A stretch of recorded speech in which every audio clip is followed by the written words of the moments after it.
Pessoal, uma boa noite, tudo bom? Espero que todo mundo esteja bem.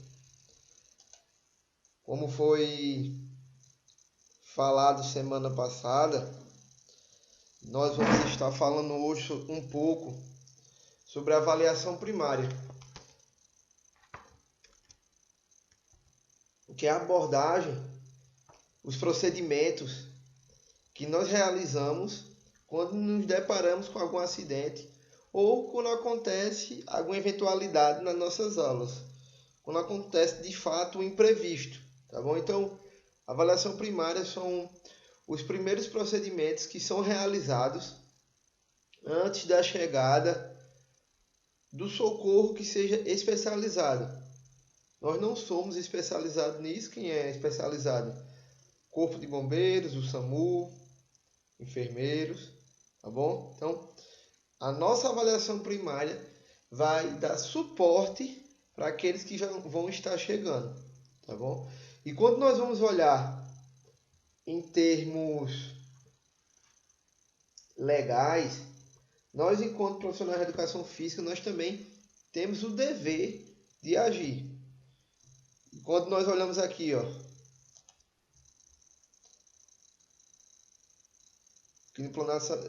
no Código Brasileiro Penal, o que é que ele vem dizendo?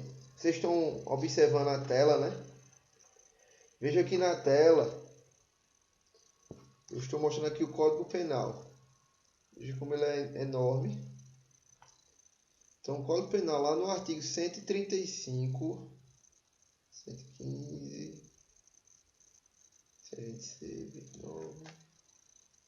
135. Vejam só o que é que diz o artigo 135. Omissão de socorro. Deixar de prestar assistência, quando possível fazê-lo, sem risco pessoal. Sem risco pessoal. Quando ele bota aqui sem risco pessoal, está falando relacionado ao uso de EPI, ou se a sua conduta que você for tomar não vai trazer risco para a sua própria vida, tá bom? Mas geralmente quando fala em sem o risco pessoal, está falando sobre os nossos IPIs. Se é IPIs, que é equipamento de proteção individual. Então, quando possível, sem fazer o que? Sem ter o que? O risco pessoal. Prestar socorro a quem? A criança abandonada, ou extraviada perdida, ou a pessoa inválida ou ferida, ou ao desamparo, ou em grave e iminente perigo. Então, em todas as situações, nós que estamos tendo aula, já temos alguma noção e sabemos fazer, se não fizer e não temos risco pessoal naquela prática, o que é que pode acontecer conosco? Detenção de 1 a 6 meses ou multa. Então, pessoal, isso está falando relacionado ao quê? A parte de lei penal. Então, quando nós sabemos a conduta e como é que nós devemos proceder diante daquele cenário, é necessário que possa sim ser feito, tá bom? Então, vamos voltar.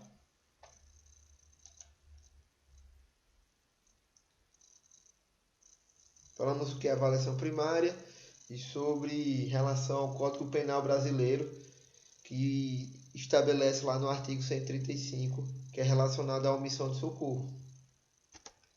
Vamos aqui para os mandamentos socorristas. É um mandamento que é bom ser utilizado, praticado, porque ele evita muitos acidentes. Vamos lá. Primeira coisa, manter a calma. Por que manter a calma? O que é que deve ser feito nesse primeiro mandamento, que é manter a calma? Para que a gente possa organizar toda a situação e o que é que deve acontecer naquele momento. Segundo, tenha em mente a seguinte ordem de segurança quando estiver prestando o socorro. Vejam só, prestando o socorro. Socorro a quem? Primeira coisa, eu estou seguro? Depois quem? Tem alguém comigo? Tem alguma equipe que está socorrendo comigo? Se sim, eu tenho que protegê-la também. E segundo, e terceiro, por último, quem? A vítima. Ao prestar socorro, é fundamental ligar para quem? Ao atendimento pré-hospitalar. De imediato. Nós precisamos estar ligando para eles. Tem 190, 193, 192. Então, sempre está pegando e ligando para esses números de socorro. Sempre verificar se há risco no local para você e sua equipe antes de agir no acidente. Professor, isso aí está parecendo mais acidente de trânsito. Quando nós vamos olhar pelo NATA, professor, o que é NATA?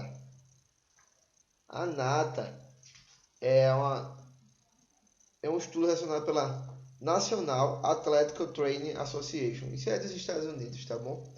O que é que ela diz?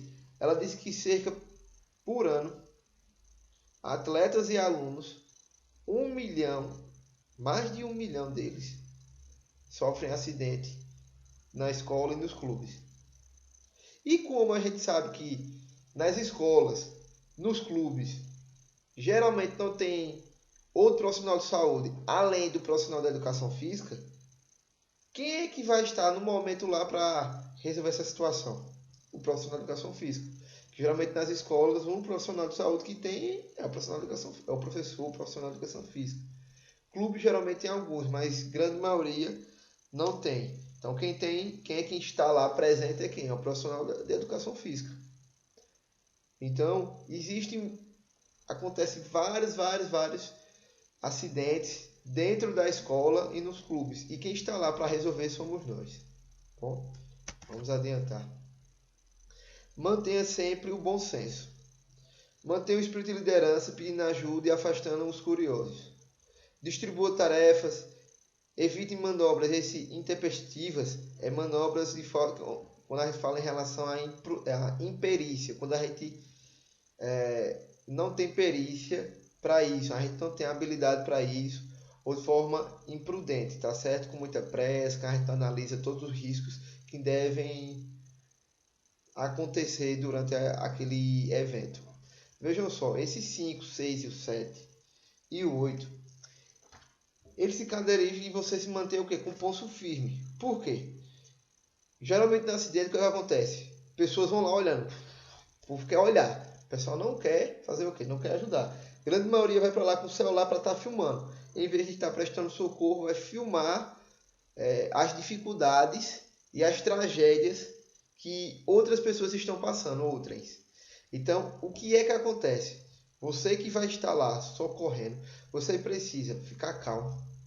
Você precisa distribuir as tarefas para que evite risco, tanto para você, para as pessoas que estão lhe ajudando e para a própria vítima, ou que aconteçam outras vítimas. Então, você precisa distribuir tarefas, você precisa pedir que o pessoal se afaste, você precisa ter um pensamento positivo, não estar mostrando que a situação está feia, porque se a vítima estiver consciente, ver que as coisas estão piorando e você está dizendo que as coisas estão piorando, isso vai piorar a situação, porque os batimentos dele vão aumentar, o estresse dele vai aumentar, e um dos principais objetivos do primeiro socorro é o quê? Que está lá no quarto, um dos 4 objetivos práticos, estava dizendo o quê? Conforto quem? Da vítima. Então esses 5, 6, 7 e 8 é para que você tome controle de toda a situação. Vamos para o 9. Em caso de mais de uma vítima, dê preferência àquela que corre maior risco de vida, como por exemplo, vítimas em paralisia respiratória ou que esteja sangrando muito, em hemorragias fortes, tá certo? E o 10º é forte. Seja socorrista e não herói. Lembrar de quê? Do segundo. Primeiro eu, depois o pessoal que está me ajudando e por último a vítima. Então a avaliação primária, como eu tinha falado no início, conjunto de procedimentos que tem como objetivo principal identificar e intervir nas lesões que coloquem a vida da vítima em quê? Em risco. Vamos lá. Primeira coisa que a gente chegou lá, vou examinar a cena, a gente chama isso de análise cinemática. A análise cinemática, vocês podem observar se for olhar em estudo da biomecânica, é a análise por fora. Então, a análise cinemática que eu estou falando aqui é de quê? Do acidente, do ocorrido. Então, a análise cinemática é analisar como é que está acontecendo, o que é que aconteceu e como é que está organizado todo o problema lá. Tem que analisar toda a cena, todos os riscos possíveis. Tá vendo? Aqui são algumas imagens para vocês. Então, vamos lá. Avaliação da cena, eu coloquei os 3 S. Vejam só. Como é que está lá a cena, como é que está a situação, como é que está a segurança e a sinalização. Então, nesses 3 S, porque é em inglês, né? A cena. O que é que acontece? Está perigosa? Estou com segurança, tanto eu como o pessoal. Eu estou colocando sinalização para que nada aconteça mais. Eu estou pedindo que o pessoal evite a aglomeração. Eu pedi para alguém que está sinalizando que aconteceu um acidente. Eu pedi para alguém estar ligando. Então, esses 3 S são isso: cena, segurança e sinalização. Natureza do evento. Natureza do evento ela se implica em clínica ou traumática. Evento quer dizer o problema que aconteceu. Clínica ou traumática. Traumática está relacionada a acidente. Clínica está relacionada a eventos mais clínicos, como crise hipertensiva, desmaio, síncopes, certo? AVE, AVC, infarto. Então, são naturezas clínicas. Trauma. Está na quadra lá, acontece na hora de um chute, um trava o outro e acontece que uma perna tem uma luxação, tem um entorse, ou quebra, ou tem uma briga e alguém leva uma pancada na cabeça. Então, trauma está relacionado a eventos externos, tá bom? Vamos adiantar. Um dos primeiros passos é o controle da cervical. Porém, esse controle da cervical é o seguinte: se você não está em equipe, observe as imagens. Se você não tem o colar cervical e não tem segurança para fazer, o que é que você deve fazer nesse momento? Deixar do jeito que está o pescoço do indivíduo.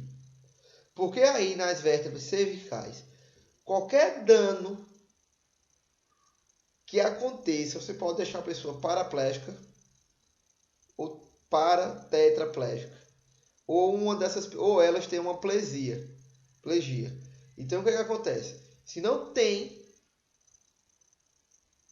ou não sabe como fazer, não faça. Apenas deixe a cervical parada. Se você não tem como colocar ela, você não tem um colar cervical, você não tem nada que faça, então você imobiliza do jeito que está a cervical. Não faça outra coisa se você não tem habilidade para isso. Isso é muito sério. Vejam uma das maneiras. Vejo que sempre, quando estamos em equipe, olha a posição. Se tivermos 2, sempre da cabeça para os pés, no sentido de como é a avaliação. Um dos indivíduos fica ajoelhado com a no sentido da cabeça. Veja essa primeira foto. Se não tivesse a maca, o que é que poderia controlar a cervical? Os próprios 2 joelhos. Os 2 joelhos iam aonde? Pela lateral da cabeça e do pescoço e travava e não mexia. E o outro indivíduo ia fazer o restante da avaliação. Outra coisa, nada de colocar travesseiro, nada que suspenda o pescoço, você não sabe como é que está a situação clínica do pescoço. Então, deixe ele na posição anatômica dele normal. Vamos adiantar. Aqui fala sobre os equipamentos de segurança, os EPIs.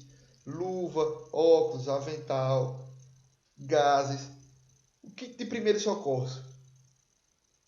Se você não tem, o interessante é que nós, enquanto profissionais agora de educação física, de saúde, que pelo CBO, Código Brasileiro de Ocupações, nós somos profissionais de saúde, o interessante é